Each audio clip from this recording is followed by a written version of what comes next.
प्रधानाध्यापक जी, विद्वान साथियों और मेरे प्रिय विद्यार्थियों, आज अत्यंत हर्ष का विषय है कि हम 80वां स्वतंत्रता दिवस के अवसर पर खुले आसमान में तिरंगा झंडा फहरा रहे हैं। ये सिर्फ एक झंडा नहीं है, ये हमारे शहीदों की शहादत, देश के किसानों का पसीना और माताओं बहनों की दुआओं का प्रतीक है। आज के दिन 15 अगस्त 1947 को अर्धरात्रि को जब पूरी दुनिया सो रही थी, हमारा देश अंग्रेजों की 200 वर्ष की गुलामी से मुक्त था और आजाद भारत का सूर्योदय हुआ था। हमारे देश को स्वतंत्र कराने में इस देश के महान क्रांतिकारियों, स्वतंत्रता सेनानियों और असंख्य वीर सपूतों ने, जिनके नाम इतिहास के पन्नों में नहीं है, उन सब ने हंसते हंसते अपने प्राण न्यौछावर कर दिए थे। माताओं ने अपने बेटे, बहनों ने अपने भाई और वीरांगनाओं ने अपने माथे का सिंदूर खोया था। तब जाकर हमें हमारा सौभाग्य है कि हम सब ने इस स्वतंत्र भारत में जन्म लिया है।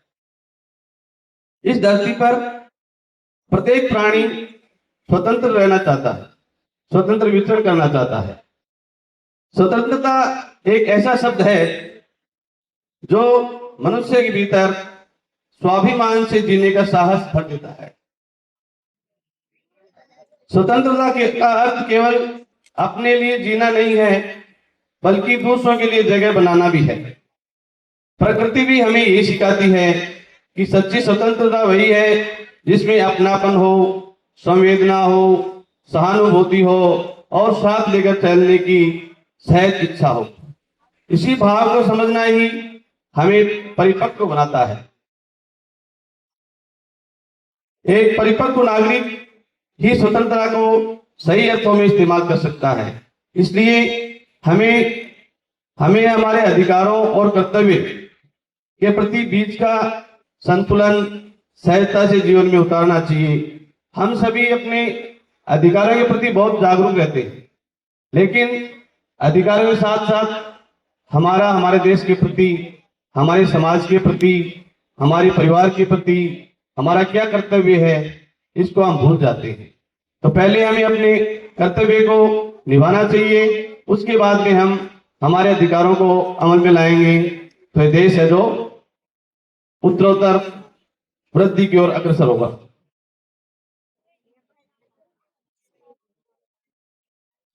स्वतंत्रता केवल अधिकारों का उपहार नहीं है, बल्कि कर्तव्यों की एक बहुत बड़ी जिम्मेदारी भी है। हमारे स्वतंत्रता सेनानियों ने सिखाया है कि सच्ची स्वतंत्रता वही है जो अनुशासन, त्याग और सामूहिक सुख से जुड़ी हो। हमारा देश राजनीतिक रूप से 1947 में आजाद हो गया था, लेकिन अभी भी हमारे सामने बहुत सी चुनौतियां हैं, जैसे जातिवाद, भाषावाद, प्रांतवाद, क्षेत्रवाद। ये सब चुनौतियां हम सबके ऊपर है। आप सभी बच्चे इस देश के भावी नागरिक हैं। आप लोग इस देश को जिस क्षेत्र में ले जाना चाहोगे, ये क्षेत्र, ये देश उसी क्षेत्र में जाएगा।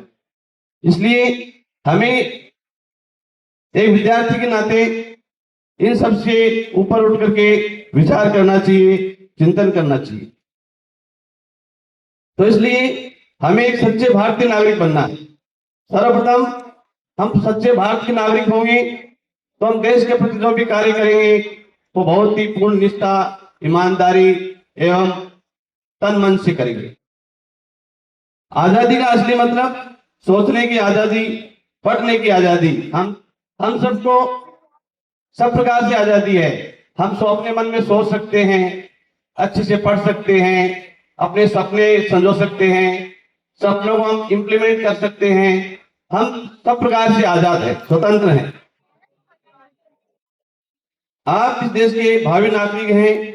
एक छात्र होने के नाते ये देश आपसे 4 बातें चाहता है। सभी बच्चे ध्यान से सुने, ये आपके लिए ही है।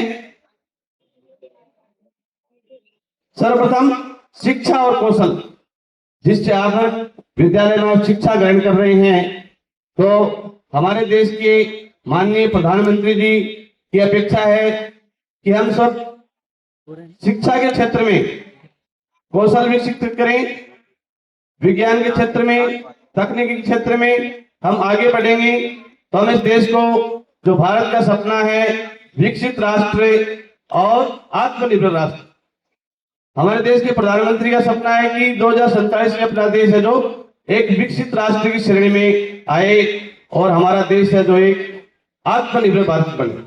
अभी आप लोगों ने पिछले दिनों देखा होगा कि जब विश्व में युद्ध काल छाया हुआ था तो उसका सबसे अधिक प्रभाव अपने देश पर पड़ा। हमारे यहाँ गैस की कमी हो गई, पेट्रोल की कमी हो गई, डीजल की कमी हो गई, तो हम चाहेंगे कि आने वाले वर्षों में अपना देश है जो हर क्षेत्र से आत्मनिर्भर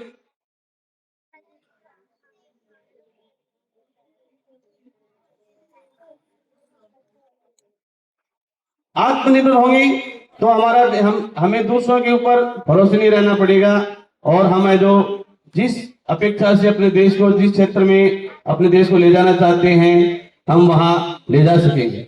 दूसरा, एकता का भाव विकसित करना।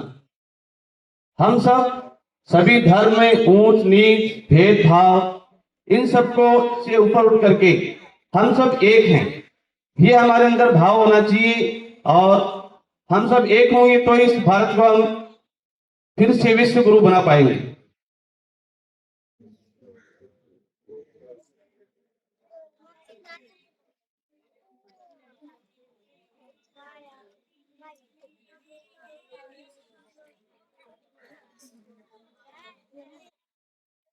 तीसरा है समाज के प्रति हमारा कर्तव्य। हमारा समाज है, इसके प्रति हमारा क्या कर्तव्य है? एक समाज किससे बनता है? समाज एक व्यक्ति से बनता है। व्यक्ति अच्छा होगा तो समाज अच्छा होगा। अच्छे व्यक्ति का मतलब उसमें संस्कार अच्छे होने चाहिए, गुड हैबिट्स होने चाहिए। संस्कार अच्छे होंगे तो एक श्रेष्ठ व्यक्ति का निर्माण होगा। श्रेष्ठ व्यक्ति का निर्माण होने से एक अच्छा परिवार बनेगा, अच्छे परिवार से एक अच्छा समाज बनेगा, अच्छे समाज से एक नए राष्ट्र का निर्माण होगा। नया राष्ट्र होगा जिसके जन्म लेने वाले सभी लोग देश के हित में काम करेंगे तो निश्चित रूप से ये देश है जो फिर से विश्व गुरु बनेगा। इसके साथ साथ हमारा एक उद्देश्य ये भी है कि हमारे देश के सभी नौजवान, युवा पीढ़ी सभी जो स्वस्थ एवं प्रसन्न रहे। स्वस्थ रहने के लिए स्वच्छता आवश्यक है। हम अपने विद्यालय में भी स्वच्छता का भाव विकसित करने के लिए बच्चों को समय समय पर बताते हैं। आप लोगों को एक अपने क्लासरूम को साफ रखना, जिस क्षेत्र में हम रहते हैं उस एरिया को साफ रखना, तो जहां पर स्वच्छता होती है वहां स्वस्थता रहती है। तो हमें इस मिशन को आगे बढ़ाना है। यह भी अपने देश के माननीय प्रधानमंत्री जी का एक मुख्य मिशन है कि अपना देश स्वस्थ रहेगा तो निश्चित रूप से स्वस्थ रहेगा। तो स्वच्छता के साथ में स्वस्थ रहती है और स्वच्छ भारत, स्वस्थ भारत ये अपना एक सपना भी है। इस सपने को हम पूरा कर सकेंगे। इसके साथ स्वस्थ आहार जीवन का आधार। हम सबका अभी जो वर्तमान में जो अपनी जो दिनचर्या है, इस दिनचर्या को हमें सबको अच्छा करना होगा। अच्छी दिनचर्या से ही अच्छा स्वास्थ्य बना सकते हैं और कहते हैं अच्छा आहार जीवन का आधार। यदि अपना एक आहार भी है, जैसा खाए अन्न वैसा होगा मन, तो हम सुपाच्य भोजन करें और जो फास्ट फूड है इनसे हम दूर रहें और इन सभी बातों को स्वीकार करते हुए हम देश के श्रेष्ठ नागरिक बनकर के समाज एवं देश की सेवा करें। इन्हीं शब्दों के साथ एक बार फिर आप सभी का स्वतंत्रता दिवस की हार्दिक बधाई एवं शुभकामनाएं। भारत माता की जय, वंदे मातरम, जय हिंद, जय भारत। एक बार सभी जोरदार तालियां बजाएंगे नायाब की स्पीच के लिए।